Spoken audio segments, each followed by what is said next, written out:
There is an idea, whether spoken or unspoken, that success in music, or any creative field really, follows a predictable timeline. The mythology often suggests that by a certain age an artist should have made it, whatever that means. That their path should be clear, their audience secured, their place in the industry established. And if it hasn't happened by that time, then maybe it never will. And then there are stories like Nels Cline's that defy that idea entirely. Welcome to The Third Story. I'm Leo Sidran. Born and raised in Los Angeles, California, Cline's story is deeply intertwined with that of his twin brother, drummer Alex Cline. As children, they were inseparable, feeding each other's artistic obsessions from collecting art books to discovering rock and jazz records. Their early love for the Rolling Stones, Jimi Hendrix, and the burgeoning counterculture of the late 1960s propelled them toward music. Alex eventually chose the drums, and Nels picked up the guitar. All these years later, to talk to Nels Cline, you can almost imagine him as a kid. Wide-eyed, devouring music, building a vocabulary of sounds and ideas. He speaks in a kind of musical shorthand where albums, artists, and moments in time are all deeply connected. His relationship with music is very personal, visceral, a kind of saving grace, and a complicated mistress. For decades, Cline lived hand-to-mouth, balancing a life in avant-garde jazz, punk, and improvisational music, with day jobs in record stores and bookstores, scraping by while making bold, uncompromising art. The gigs he played often didn't pay the rent. The albums that he recorded often went largely unheard. But he stayed true to a vision that had no guaranteed payoff. And then, at nearly 50 years old, everything changed. In 2004, he was invited to join Wilco, a band that was already well established but on the verge of its own evolution. Suddenly, Nels had stability, a wider audience, and a new role as the lead guitarist in a rock band. And for many, that might have felt like a final destination, a well-earned arrival after years of struggle. But for Nels, it was really just the next chapter. Even with the security of Wilco, he never stopped exploring, pushing, searching. Cline remains as restless as ever. His latest record, Consentrik Quartet, is a reflection of that tenacity. It's an album shaped by contradictions, stillness and movement, noise and silence, structure and improvisation. A fitting metaphor for an artist whose career has been anything but conventional. Nels Cline reminds us that there is no universal timeline for artists. Some find their moment early, some never find it at all, and some, like Nels, stay the course through decades of uncertainty only to arrive somewhere unexpected. And even then, they keep searching. We spoke recently about that search, what keeps him going, and the path that leads from psychedelia to the avant-garde. Third-story.com is where you'll find the full archive featuring hundreds of conversations, many of which pair beautifully with this one, like my interviews with Julian Lage, Michael Lenhart, and Todd Sikafus. Subscribe to my Substack for the latest episodes, stories, and musings. That's leosidran.substack.com. Listen, rate, and review The Third Story anywhere you get your podcast. It really helps other people discover the show. And remember that we are made in partnership with WBGO Studios. Visit wbgo.org/studios to explore their award-winning music and storytelling. Here's me and Nels Cline talking it down. I want to get the story. I know that you're in the cycle of talking about the record and your story and doing press. I actually was just looking for videos of you yesterday on YouTube and happened to tune into you doing this live stream on a guitar channel. So I know that you're in the mode of talking about yourself a lot right now and gear and the project and all that stuff. But I just want to kind of get the general arc of you and how we landed here, because I think it's pretty fascinating, particularly the sort of origin story of you and your twin brother in California growing up together. There are a lot of different kinds of twins. As I understand it, you are really twins. You're not fraternal twins. You're mirror images of each other. Yeah, we're mirror twins, which is a type of identical twin. And as I understand it, and I could be wrong, it's the type of identical twin that separates like at the sort of the last minute before potentially being conjoined twins, which is conjoined twins really scare the hell out of me. So it's a little eerie when I think about it. But yeah, I mean, and we did everything together growing up. Much of that had to do with us being obsessed with music and playing together. Were your parents musical? There are no musicians in our entire family tree that anyone knows about, but my parents definitely had a love of music. Our mother had been a singer as a girl in her church in South Dakota, and it wasn't even really a town. It's so small where she was from.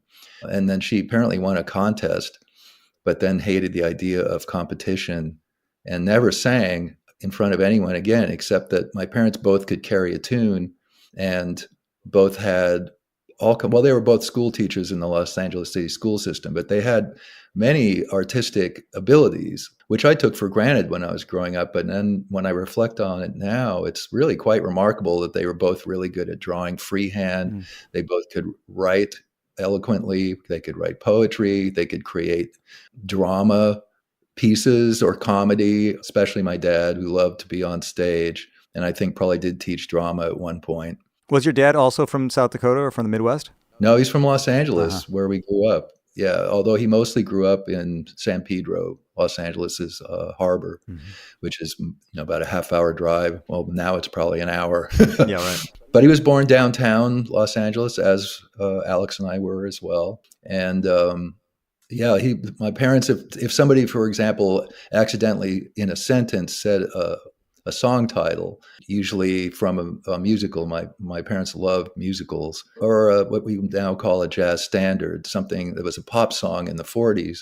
They would just break into song and sometimes start sort of dancing around the kitchen, and they could sing. They could sing in tune, and they were very supportive of art and culture, fortunately for Alex and me, because it's all we really cared about when we were, by the time we were 10. It's a lovely LA story because you generally hear these stories of kids who grow up in the shadow of the industry and they have an awareness of music as being tied to a business or, opportunity. And what you're describing is really the arts as just being something that is alive in your life, not necessarily something that you would aspire to try to make a living at, but just something that you do because you love. Well, that's an interesting point. I mean, I think that very naively, we assumed that artists made a living because we loved art so much and we were listening to music and we were collecting or accumulating, I should say, art books. The ultimate pleasure, besides going to record stores, was going with our folks to the department store and going to the remainder table and being told, yeah, you can pick out an art book, and back then we were talking about Abrams monographs. We're talking about those beautiful little Skira monographs with the tipped in plates. And we were, very absorbed with mostly painters, but not exclusively. My brother was very focused on Picasso, and then the surrealists, Max Ernst being a big favorite of his, and I was very much the Juan Miro and Albrecht Dürer guy at that point. And then we just sort of expanded from there. And by the time the so-called counterculture or hippie culture was happening, and we were sort of entering puberty around then, which was pretty baffling, we were just absorbed with rock and roll for the most part. And then later jazz and prog and whatever you want to call things. So he's Picasso, you're Juan Miro. He plays the drums at some point. He chooses the drums are going to be his instrument and you pick up a guitar. How did you settle on those two instruments? And was there any sort of discussion about it? Or how did that happen? No, there was no discussion. My brother was instantly interested in drums. When we had a friend in elementary school named Pat Pyle, who was a really accomplished drummer at a very young age. And I remember us going to his house after school one day because he wanted to show us his snare drum exercises. And I remember him playing drum rudiments on his snare drum. And Alex and I were literally giddy. We were we couldn't, I remember my face hurting because I was grinning so broadly. And Alex was as well. And then so he immediately wanted to play drums. And Pat was a very generous boy. He let Alex come over and play his drum set anytime he wanted. So on weekends, sometimes Alex and Pat would take turns playing along with Rolling Stones songs. My brother was very focused on the Rolling Stones at this point. So that's why I know pretty much every Charlie Watts fill up to about Exile on Main Street, when we started to drift away from that style of music.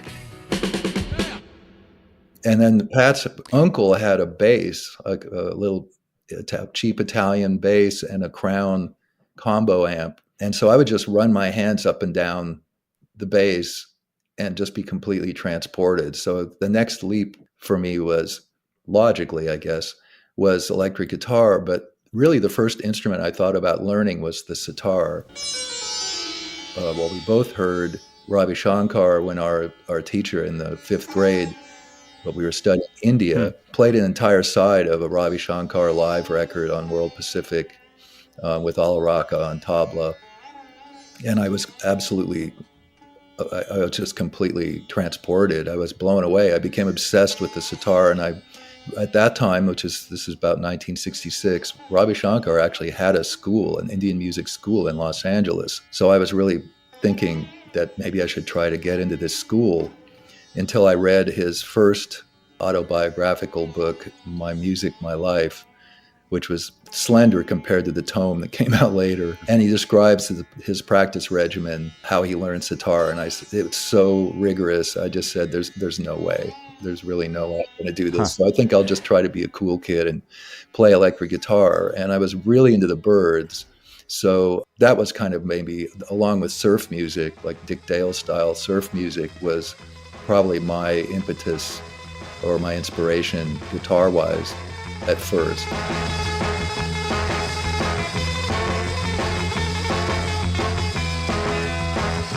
And then I understand there was a Hendrix moment that seemed to be pretty expansive for you, or kind of mind-blowing. It was literally like being catapulted into some sort of stratospheric new world. Yeah, that was Manic Depression being played on the AM radio, which is still baffling to both of us, to Alex and me, because that wasn't the single. Purple Haze was the single. And we hadn't heard any Jimi Hendrix yet. We had seen the album when it came out, and we used to buy records just based on what they looked like for the most part. And we would save up our allowance and buy a record every 2 weeks. And quite often, the albums weren't as great as the singles that were from the albums. So we looked at the Jimi Hendrix album and we said, this has to be one of the coolest records ever made, just from looking at it. When you look at the cover, you look at what they look like, you look at Jimmy, the jacket with the eyes on it, the fisheye lens, everything about it. And then as soon as Manic Depression came on, we knew that it was that record, because we could tell it was like black dudes singing. It was a trio. We just knew. And we were literally jumping up and down, freaking out. And that was it. That's the moment I said, all I want to do is play guitar. I want to participate in music, whatever it takes. Sounds really like apocryphal and dramatic, but it was. I'm very struck by the image of the two of you feeding off of each other's enthusiasm and energy and loving the same thing or versions of the same thing, which I imagine was probably very useful at that time to have an ally, who's deeply into it with you. Yeah, I mean, it was not exactly a recipe for socialization, especially later, because later we got interested in music that none of our friends were interested in, or at least almost none, which was to say instrumental music, jazz-related, jazz rock, avant-garde, improvised music. That was high school.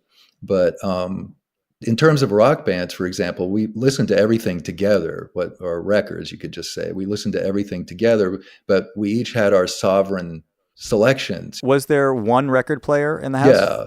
Eventually there were two, but yeah, there was one, it had a radio in it, and it was mono, or it had 3 speakers, but it was not stereo. And it was a big box.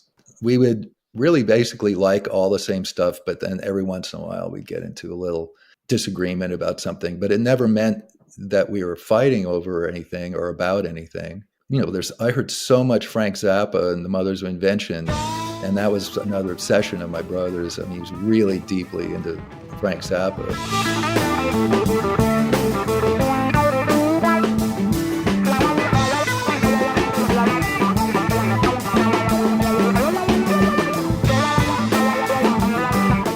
Now I can hear Frank Zappa sometimes in my own playing, even though I wasn't worshiping Frank Zappa like my brother was, but I heard him pretty much every day for years, Sure. And not only are you listening to music, but you're both learning to play music at this time. Were you playing together? Were you just jamming together all the time? What was your musical life together as players? I'll first say that Alex was kind of good right away. He just had it, and I was definitely not. And in those days, there were no YouTube videos to watch to learn how to do anything on the guitar. So I didn't even know how to tune a guitar. But my dad bought a little Japanese electric guitar, a Melody, 1 pickup, sort of half-size electric guitar that I still have from a student. And I just played everything with my thumb and on my right hand and 2 fingers up and down the high E string with the open B. That was how I played. And my dad at one point decided he wanted to take folk guitar lessons at a night school. So he got a cheap nylon string guitar and he went to night school and came back and showed me an E chord.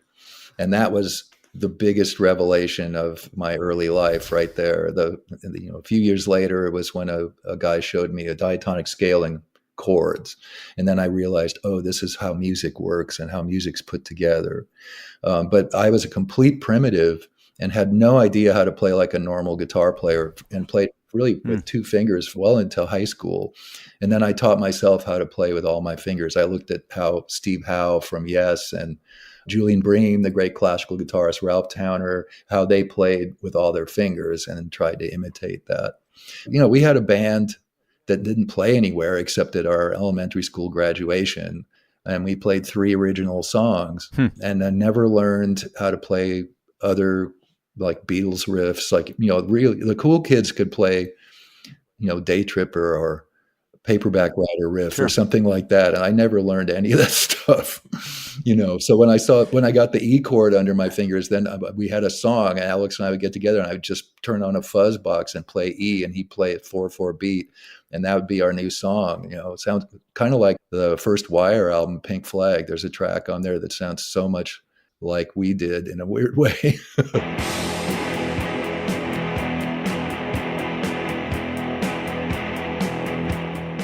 We just wanted to play our own music. It never occurred to us to like become a bar band or anything and then play all the hits of the day to make money. So that for sure, we just wanted to do our own thing. That doesn't mean it was good, though. It was definitely not visionary in a Shagsian kind of way. All right, so you start playing in this band. Obviously, you're young. If it's your elementary school graduation, you discover the E chord, you got a fuzz box.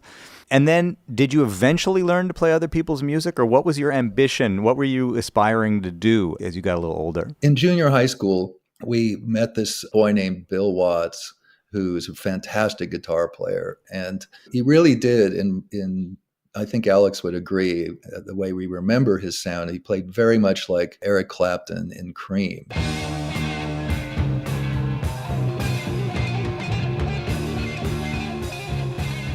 We got together with our friend Alan and started to play instrumental jam tunes that had simple themes, very simple, rocking out and then soloing kind of things. And we played, 1 or 2 gigs. It was impossible to figure out where to play if you were under 16, We played in the park, and we played, I think we played a handful of cover songs. And I was the singer, by the way. It sounds like you also at this period are absorbing a lot. You were aware of what other guitar players sounded like, different aspects that you were maybe trying to borrow or figure out or at least aware of.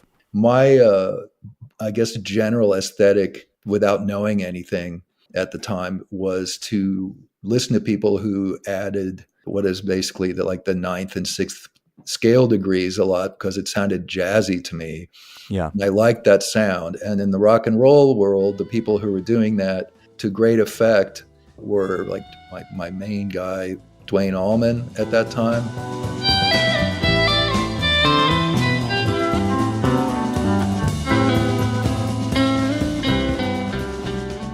Carlos Santana.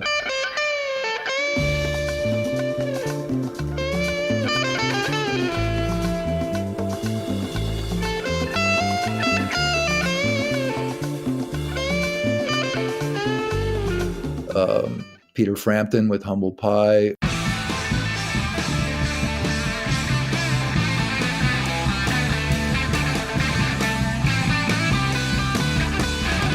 And then later I became aware of people like Jan Ackerman, Jan Ackerman was playing all kinds of really weird notes and with amazing technique and very strident tone. But by then I was much more informed by the time I was listening to those guys,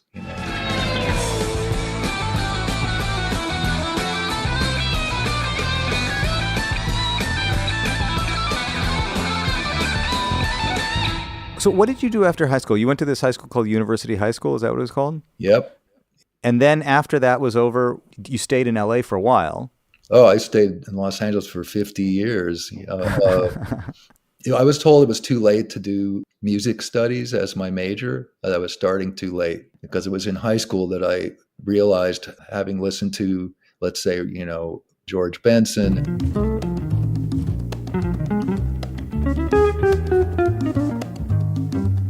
Pat Martino.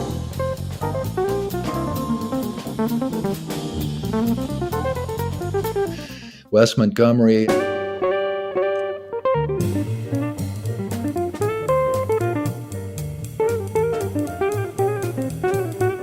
Joe Pass.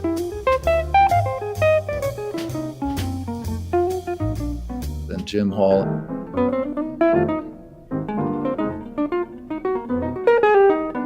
And I'm trying to figure out, wow, I've got to really learn how to play now because I want to play more of that kind of music, right?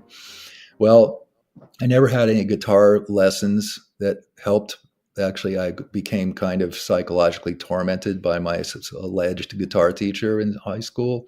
How so? Well, it's just a boring story, but I wanted to learn how to read music, and I wanted to learn what I thought were, jazz harmonies, jazz chords.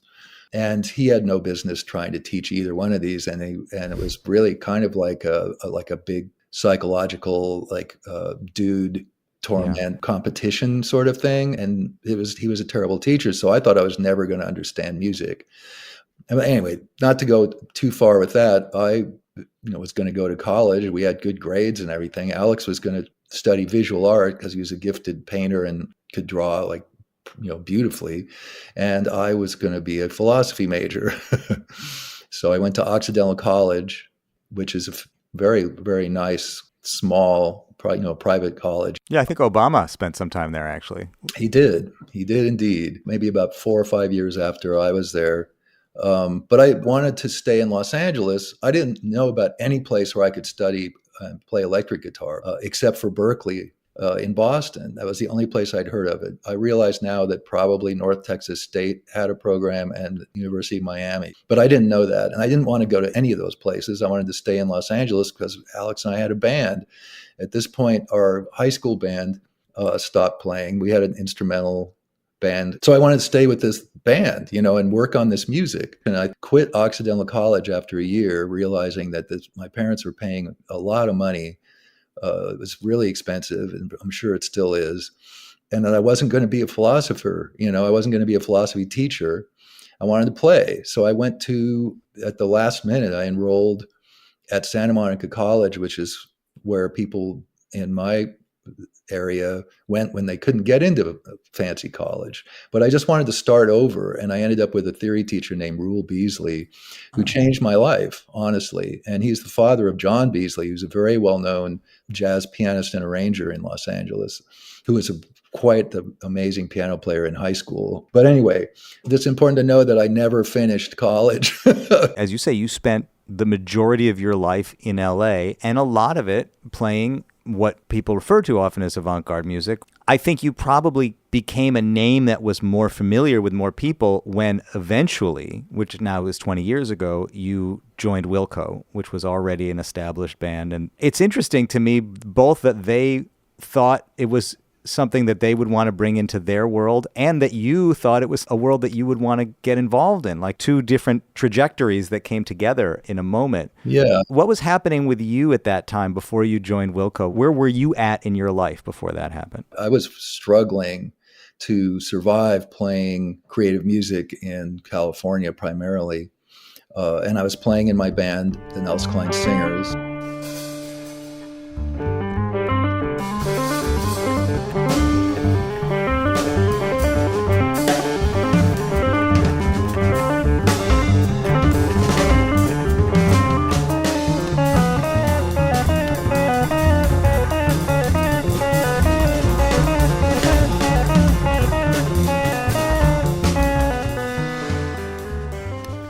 Which had replaced my previous trio, which was called Nels Cline Trio.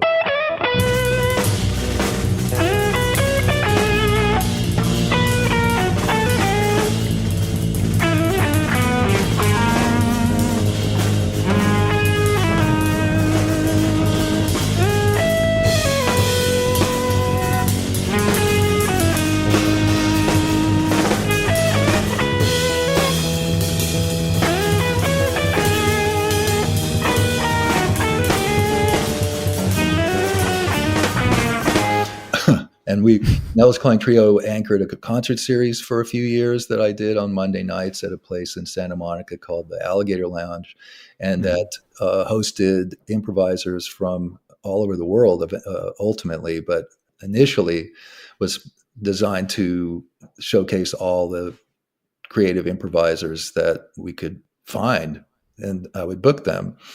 And I also became reinvested in rock and roll, not right when the punk thing happened, in say 76 or so. I started working at Rhino Records in West Los Angeles at 76. And so I heard everything. I heard every Consignment single. I had no interest in that scene because I was trying to learn how to play. I was the guy with the Tibetan bag and the Indian muslin shirt and the Ralph Towner records, and so all this kind of like, form a band and make a 7-inch single a week later kind of activity was not interesting to me. And it also seemed a little bit too fashion forward in Los Angeles because it was a very Hollywood thing. And the mask, you basically had to look a certain way, it seemed. But eventually I found this band called Television, this record, Marquee Moon. And so as I drifted gradually back into rock and roll, the big moment for me was when I realized who the Minutemen were. And so as we were listening in the record store to What Makes a Man Start Fires, I was really struck by how many things timbrally, melodically, and rhythmically were happening on that record that reminded me of stuff that Alex and I had done when we were younger.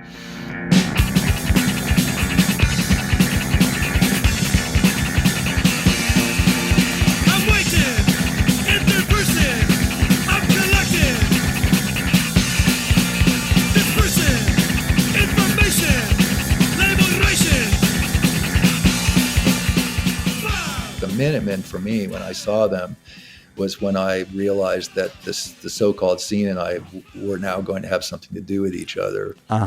Yeah, because the Minutemen were one of the greatest live bands of all time, in my opinion. And they were just so strikingly original and so unobviously poetic.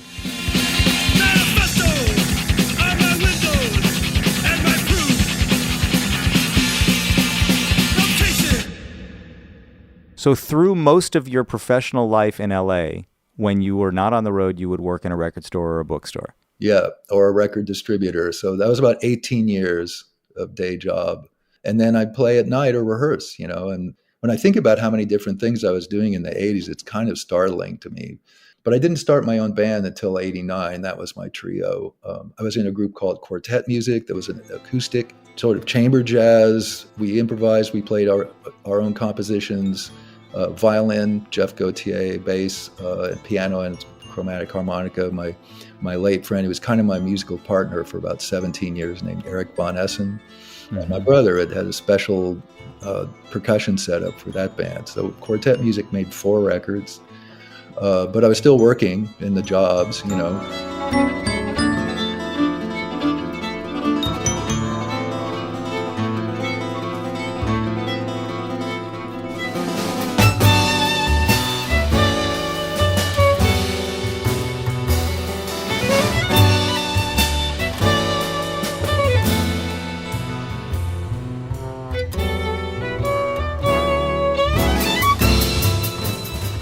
All this time you stayed in LA, I think you had a real awareness of what was going on in New York. I haven't heard you talk much about the downtown scene, but I imagine that there had to have been a part of you that was looking at what was coming out of New York all through the 80s and into the 90s with a certain amount of at least awareness. And you were certainly aware also of the avant-garde legacy of Chicago. I mean, you were aware of a lot of places that you could have gone. You did, and you stayed in LA, which is, of course, a completely reasonable thing to do. But I wonder if throughout those years, if there was a part of you that was wondering what it would be like if you left LA, eventually, much later in your life, you did. Yeah, I'm a little sheepish talking about this. My family visited New York City in both 1967 and 1968. And then Alex and I went on a jazz pilgrimage there in 1976, thanks to our parents. And the loft scene was still happening. And And we went to Newport at New York. We went to the Herbie Hancock retrospective. We went to the Coltrane tribute with McCoy Tyner's band and Elvin Jones' band. When people would find out that you're a musician trying to play any kind of improvised music, jazz music, any kind of thing that was not rock, and you were from Los Angeles, there was quite often, I guess, a kind of what we now call like pushback, or an assumption made that there's no way it could be good because it's from Hollywood. People just think of Los Angeles as Hollywood or something. So I was very defensive about my hometown and very much trying to champion our people, like our friends that we played with, like Vinnie Golia and Bobby Bradford and John Carter and Wayne Pede and Stuart Liebig and all these people, Joe Berardi, all these people that I loved and respected, but whom were not known, or intentionally overlooked. Okay. So I became this kind of champion of Los Angeles world when this man, Milt Wilson, asked me to anchor a concert series at this place on Monday nights. He wanted me because he heard my band and also realized that I had friends who were interesting, who played music, and he called us something like the New Subterraneans. That's what he called us. And he wanted that energy in his place. Also, the place was extremely unsuccessful. So actually the Monday nights became his best night. From 1976 on, I wanted to live in New York. I wanted to live in New York City, honestly. And there are a million reasons why I didn't do it, even though we have a wonderful family friend that, we could sometimes stay with and whatnot. But it's a combination of the fact that I got married in 1981, my first marriage, and 4 years into, and we were really poor, okay, but 4 years into that, my wife was hit by a drunk driver and had a traumatic head injury that affected her for the rest of her life, and life became really difficult. And I think that along with my assumption that I didn't have what it took to make it in New York, playing the kind of music that I liked or that I was aspiring to play, those two things together kept me away. I definitely didn't want to drag her through trying to survive playing music in New York City. It would have blown her mind completely. She was already having so many struggles with anxiety, and her short-term memory was destroyed forever. But gradually I started playing with people, because I ended up playing with Julius Hemphill, for example. My brother played with Julius when he was 21 or something, because Julius came to Los Angeles. Our friend Lee, who we played with in high school, became obsessed with creative music and created a concert series. So we would be playing there. Julius came, Oliver Lake, Leo Smith, early efforts by Henry Kaiser and Wayne Horvitz, and Vinny would play, quartet music would play, Eric and I would do our duo. There was all kinds of stuff going on. Charlie Hayden now was living in Brentwood to be near his kids. So he and Bobby would play. I started playing with Charlie. So basically, this caused me to drift more towards New York, because Tim Byrne, for example, had asked Alex to form the bands for the first two records he did, because he was not a known entity in New York at the time, even though he's living in Brooklyn. He's always been the Brooklyn guy, way before everybody else. I'm on his second album, 7X.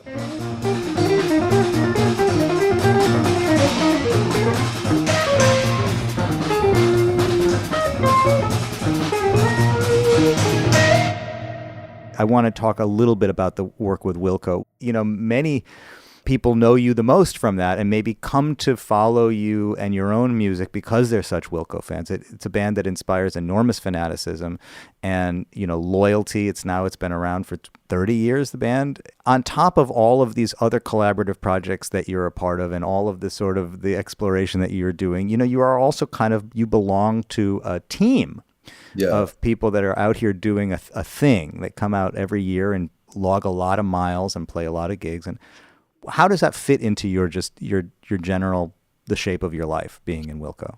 Well, and I guess I sort of was drifting towards this when you asked about when I joined and why. But I mean, I really needed rescuing unless I was going to get another day job. And I was seriously, and I know this sounds like another apocryphal, overly dramatic moment, but I was driving back from yet another trip to the Bay Area, having played with Scott Amendola and with Jessica Lurie and singers or Scott's band, or we were playing in restaurants. It was like there was a .com bubble that was the first one there was work, and I had something like $800, and I was like, wow, man, $800, and I'm like realized like, oh gee, my rent's $600.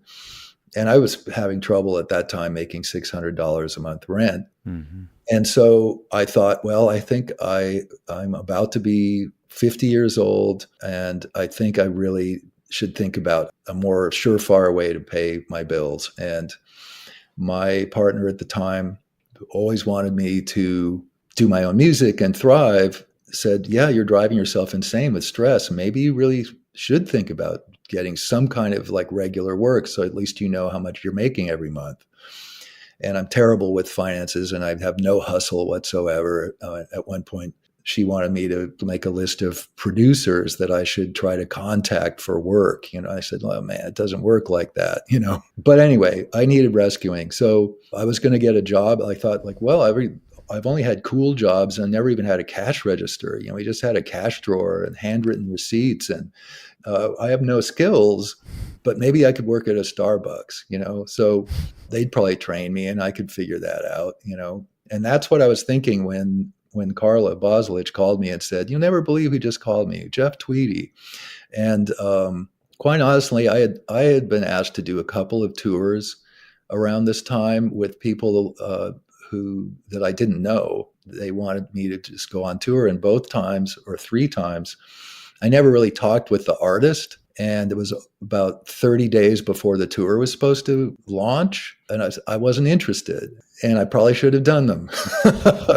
But this time I thought, okay, Carl and I had been out opening for Wilco. I had met everybody, really liked everybody, and I knew that it would be a varied and basically unpredictable musical experience, and that's appealing. And I knew that everybody was a fantastic player. I hadn't met Patrick Sansone yet, because he and I now we're the new guys. In March it'll be 21 years with these same 6 individuals, and never thought I'd be doing it for 21 years, but I also didn't think it would be temporary.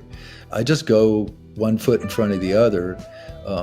But quite honestly, it's just one of those very unusual situations where we like each other, and I'm proud of the work we're doing, and I really think the live shows are excellent. Mm-hmm. And I mean, I think that I'm a band guy. I mean, I always have been.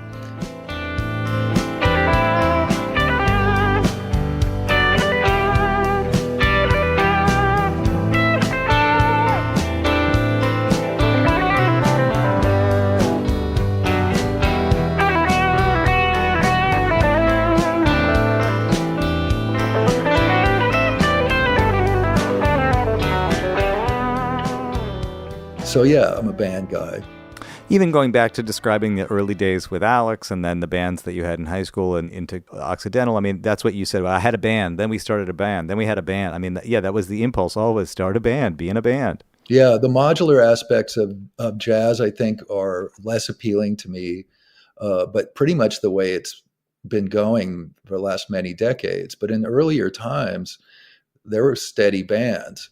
The thing I've noticed about surviving and playing so-called jazz is that everyone has to go to Europe to do it for the most part. And then, if you're lucky, you go to Japan and whatever, you know what I'm saying? You're not going to make as much money playing in the United States. In fact, you can go hear most of the jazz geniuses of the day, the ones who still live in the New York City area, for virtually no money, because a lot of them just play for like pass the bucket at places they like, so they can just kind of experiment and keep their hand in and play. So we could play at Bar Lunatico, or we can go like Lowlands Bar or whatever, or the Stone. And I think that has made it so that promoters in Europe, they will have a lot of sway over what happens, because the festivals are the most successful, the most rewarding financially, and they don't want to see the same band over and over again. And I'm kind of bummed out by that, because it's sort of incumbent upon so many artists to come up with a new thing. And it's not even necessarily just new personnel. It's like a concept, let's say. and I have a new piece, and it's based on this novel by this, imprisoned Russian person, and now it's a sort of an opera, but it's not really an opera. But I have this incredible singer now I'm working with, and a string quartet. Like, oh wow, okay, I'll book that because that's new and fresh, instead of the same basic band that was there last year, which doesn't seem as interesting to promoters at this point, But then there are exceptions to this too, certainly. Like, even though the Bad Plus eventually changed, they're a band and a band that I admire. And so, there are a few exceptions. But if you think about the Miles Davis Quintet, either one of them, they went on for quite a while there, or Coltrane's quartet. Yeah, I was just going to say that, like the stories that I've heard about people who got to see those bands, and I can think of a handful of examples in my own life where I've gotten to see that. Actually, seeing Paul Motion was an example of that, I would say, where I had the feeling that I was I had the opportunity to drop in on these people that were working something out over a long period of time.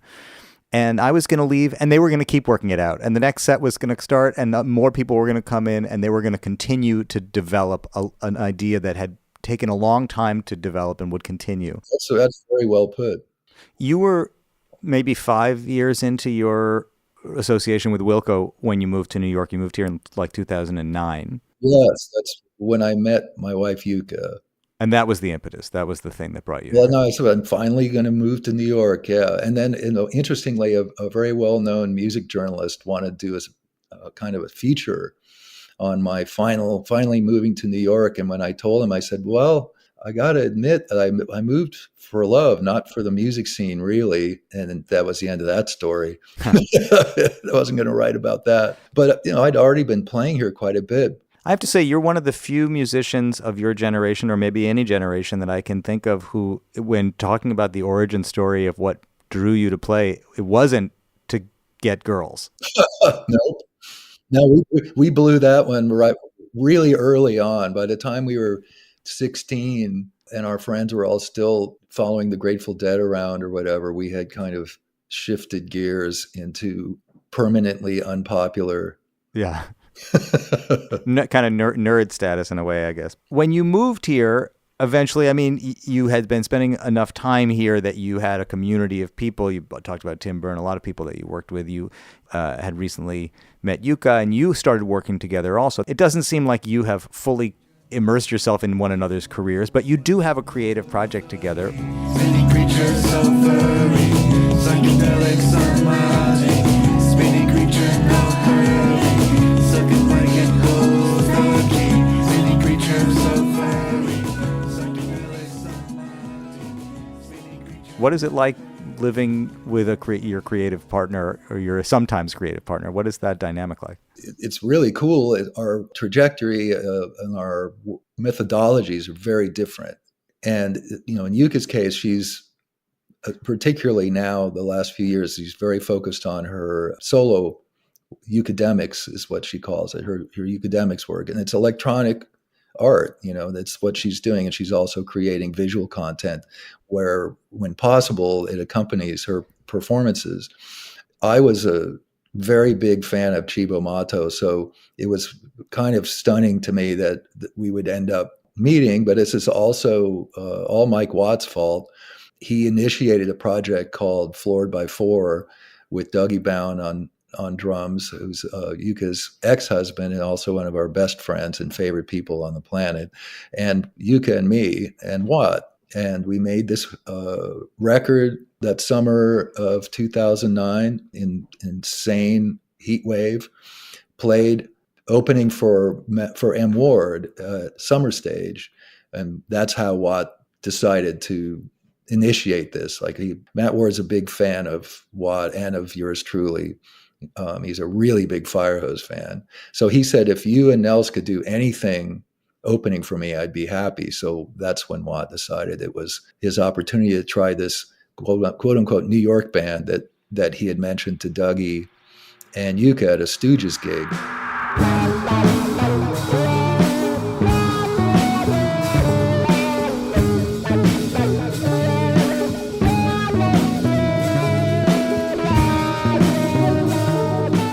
also at this time, I was sharing just a little micro crash pad with Bill Frisell, because Bill was in New York so often, much more often than I was at this point, but we were just paying rent on this tiny apartment space in Carroll Gardens in a building that Jenny Scheinman had basically just populated with her friends as people would move out. So, and Jenny I had met playing with the Scott Amendola band, and we played a lot in California before she moved to New York. So when you first moved here, I love this idea that you're sharing a micro crash pad with Bill Frisell, who you're both kind of bi-coastal or yeah, he was in Seattle then. Yeah.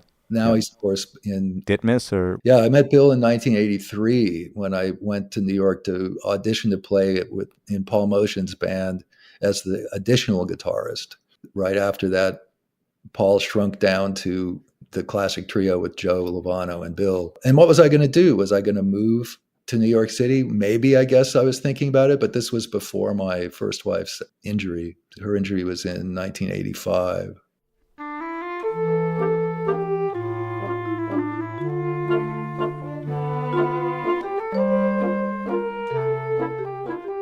To record on Blue Note as a solo artist is the top of the mountain of a certain kind of journey that a musician can go on. And after you move to New York, not that long after you moved here, you find yourself making this series of Blue Note records, last of which is the one that brought us here to talk today. But the first one is Lovers, this larger format record.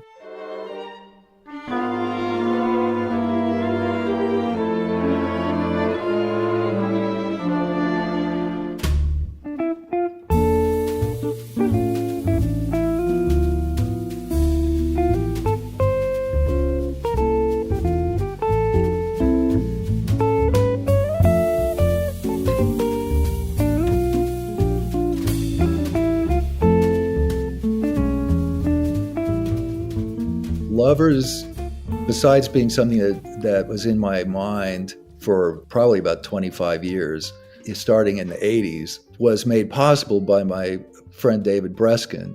David Breskin I met through Bill Frisell, actually, when he commissioned me to write music for a project that he had envisioned with Ed Ruscha artwork and his poetry called Dirty Baby. And we made the record, became friends. It came out from Prestel. It was a book including compact discs with him reading poetry and my music. I followed his directives as best as I could. Moving forward, he basically reinstituted his philanthropic organization called the Shifting Foundation that he had initiated in the 80s, but he reinstated it to make Lovers, which is a very, very expensive project to do with all these players and 5 days in the studio, an additional day for strings and harp. And long story short, it was recorded with the idea that this label that I had been on, not Cryptogramophone, Jeff Gautier's label, which basically was one of the greatest blessings of my life, is making all those Cryptogramophone records. It was going to be on a different label that I won't mention, and they never listened to it.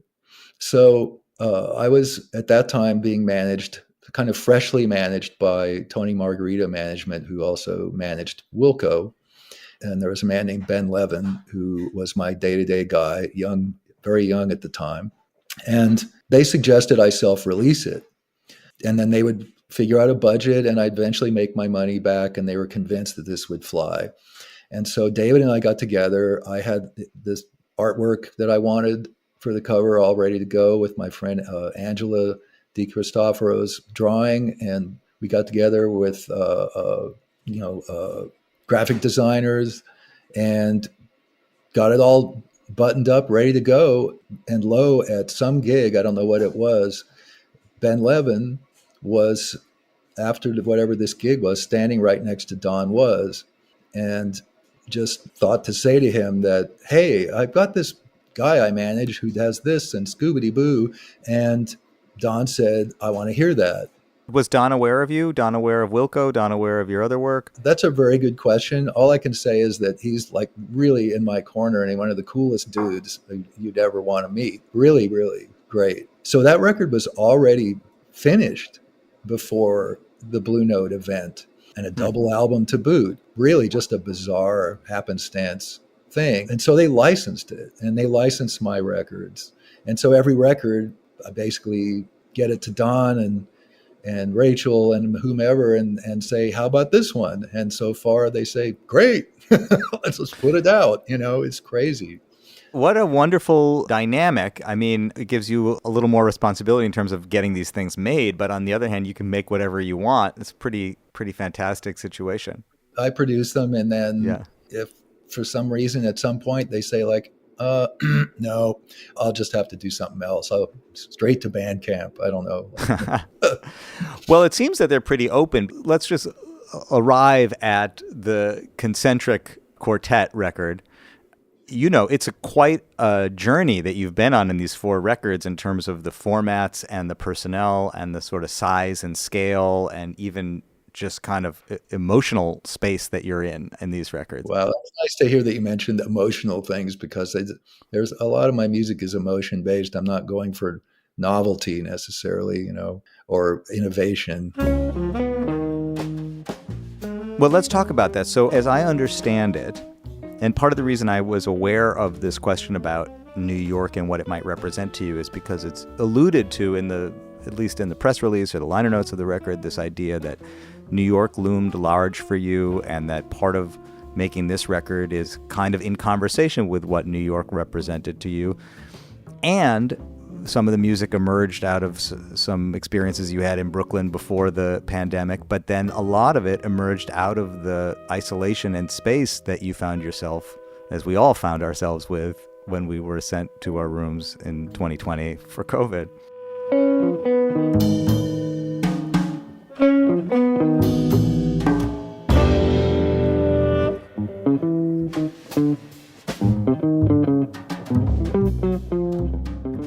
That's absolutely true. I mean, I think that I didn't think about this at the time. It actually kind of occurred to me as I was in one of these conversations like we're having now about me talking about this record, that it really is a combination of the sudden quiet, the sudden stillness that we found ourselves in, and city noise. I mean, it's got it all. This said, I mean, I think that I have quiet, rubato, spacious pieces on all my records. And I tend to quip that they're the tracks that people skip, but they're usually my favorites. Me too, man. Those are my favorites too. Yeah. And my interest in that comes out of, listening to what we might broadly term classical music of people like Eric Satie or Maurice Ravel, or listening to Julian Bream play 20th century guitar and whatnot. Not some of that's really just spacious and still and harmonically rich, and then also listening to the Jimmy Giuffre 3 or chamber jazz, so-called, a lot of ECM music, and wanting that in my own music. I mean, it's just wanting to address that language in my own way, and then other songs are more demonstrative and more about who is playing. I want to make sure, because how much I love the people in this band and how much I love the people and the singers and how much I love everybody I play with, that they come to the fore and can be themselves and satisfy the music collectively, not just my artistic ambition, so-called, or dreams. And so those songs, I want to make sure that Ingrid Laubrock gets to play this way, or that Tom Rainey gets to really come to the fore here and everybody can hear what a genius he is, or, you know what I mean? So it's a combination of, I guess you might call it a kind of socialist organizing, and then my own sort of auteur-like didactic thing. You make it very clear in that you really are hesitant to call anything a Nels Cline project. You want to acknowledge that it's a collective of people, so each one of your records, probably from a marketing standpoint, maybe is confusing. This record is only possible because it's the collective of these people making it. You want the listener to understand that. I agree with what you're saying. I do have my name in all my bands when they're mine, but that wasn't even my initial impulse. When I started Nels Cline Trio, which was the most uninteresting name of all the bands. It was because the members of my trio told me that I couldn't call the band Bartholomew. And I don't know why I wanted to call it Bartholomew at this point, but they said there's no way, you have to put your name in it, even though my name at the time was not known, you know. So I just kept that going, but I realize now on a marketing level or on a streaming service level that I'd have to not change the band name every time. So this time, the name of the record is the name of the band. But very smart. Just my name. And it wasn't my decision either. Well, it was my decision, but it was suggested that I not use the colon in between my name and Consentrik Quartet, that I just separate them and then have it be vague. I think you're in good company, whoever's advising you. I think that's going to be useful long-term for people to find your work, because it's confusing when you go to a streaming service and you're looking for somebody's work. I mean, even, for example, something as simple as looking for the difference between Oscar Peterson Trio and Oscar Peterson. You know, those are organized different, so you can't find them in one place. So I think it's good that you... I never knew this, you know, because I'm just not paying attention, apparently. So yeah. But then when I thought about it, I realized that after the Bill Frisell band, for example, or my dear friend and, you know, guitar hero Julian Lage, their records are all just their names, even though, you know, it might be Bill's 15th record with Tony and Kenny, you know what I mean? Yes. Or Julian's, you know, 4th one with Jorge and Dave King or whatever. You know what I'm saying? Yes. I realized that they might have some smarts there. It takes a lifetime to catch up with this. And I guess, and that's what you're describing that we lack. In fact, I mean, I even thought about that when I realized that I was entering into your press cycle today.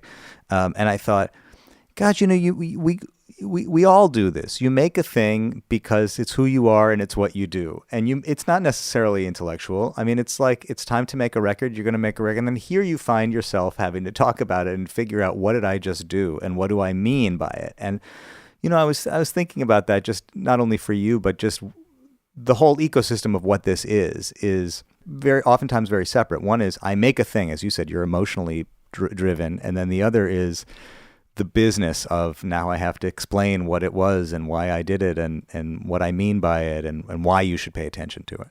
Right. Well, I never think about that part. That's the last part, you know, until I'm doing this. But I have to also say that the level of interest in this particular release seems kind of rather extraordinary to me. Huh. And so I'm astonished how many of these little chats I'm going to have over the next several days. And it's not normal for me. What do you attribute that to? Do you have any sense of why? I've been trying to figure it out. I actually have no idea. I was just talking to Yuka about it in the car yesterday, and we were driving up here from the city. I don't get it, but I'm happy. And my delightful management, they're happy. And it seems like the folks at Blue Note are psyched. I don't know if it's just timing or whether I waited a really long time to put out another record. You know, Share the Wealth came out. Well, there's an example of a record that doesn't sound like it's going to be on Blue Note, and it is. That's a pretty wild record in a lot of regards, sonically, maybe even stylistically. It came out the week after the 2020 election during lockdown. People were just trying to figure out how to do anything, you know, not let alone sell a record, you know. The thing I thought at that time was, well, hey, it's long. Like, all my records are pretty damn long. So, hey, everyone's sitting around at home. There's plenty to listen to there, right? But it just, I think it was not really particularly noticed because of what the timing was like.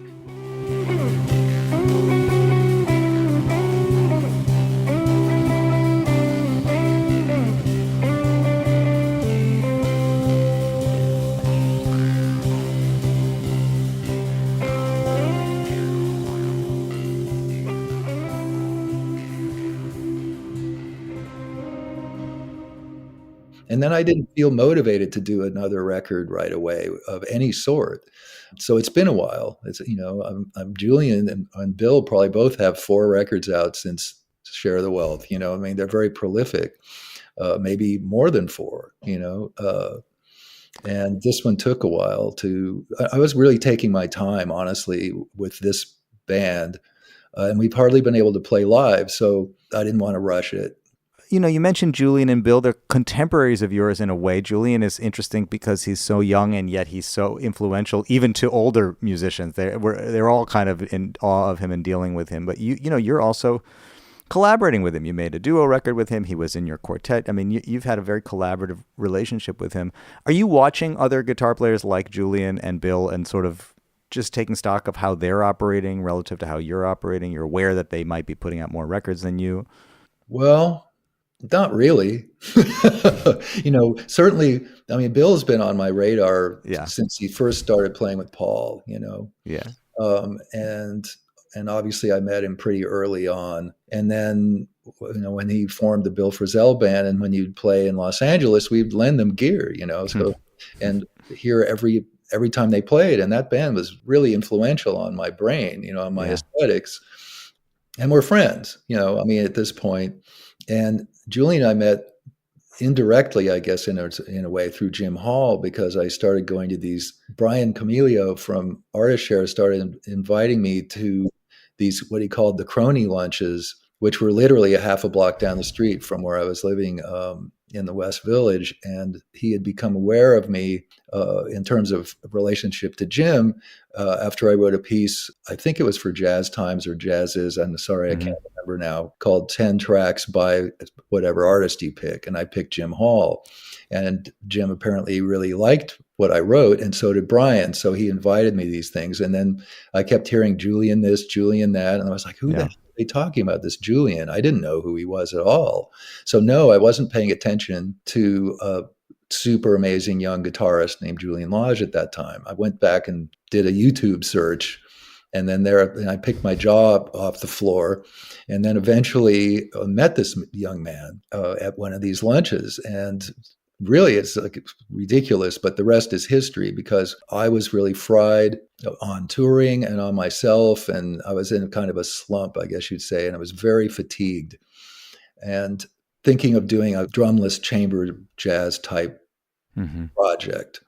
But then we just started improvising one day, and that was it. I just thought, I was going to have a cellist, and I was going to do this and that. And then Bruce Galanter at Downtown Music Gallery asked me to play at a benefit at LPR. And I thought, oh, dude, I will do this trio idea, and I'm going to write this music, and a Julian and a cellist. And well, the cellist couldn't make the date. And I remember asking Julian, I said, should we just do this as a duo? And the only reason I was asking is because I'd done so many guitar duos. And not that I initiated all of them, but I played duo with Elliot Sharp. I did 3 recordings with him, I believe, with Thurston Moore, with G.E. Stinson, with Jeremy Drake. I'm sure I'm forgetting some now, but I just thought, can I do another guitar duo? And even though this was going to be completely different, we weren't going to play, I wasn't going to use any effects whatsoever. Yeah. We even stopped using any reverb, anything. We didn't even use tuners. We used tuning forks. And it was one of the greatest experiences of my entire musical life.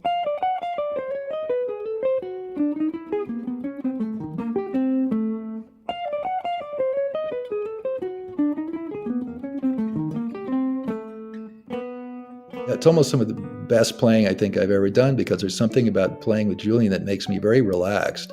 In spite of the fact I know that he has the technique to pretty much bury everybody. It was just so, there was such strong chemistry. So of course I listen to everything he does because I admire him so much. But there's so many other guitarists that I'm not caught up with. My point is that I have a lot of work catching up to do, Nels, I'm really appreciative of you taking the time to talk to me today. And I congratulate you on this new record. Thank you so much. Thanks, man. Okay, Leo, later. There he was, my friends, Nels Cline. I love that story. I'll be back again in your headspace with another deep dive before you know it. Until then, I'll talk to you soon.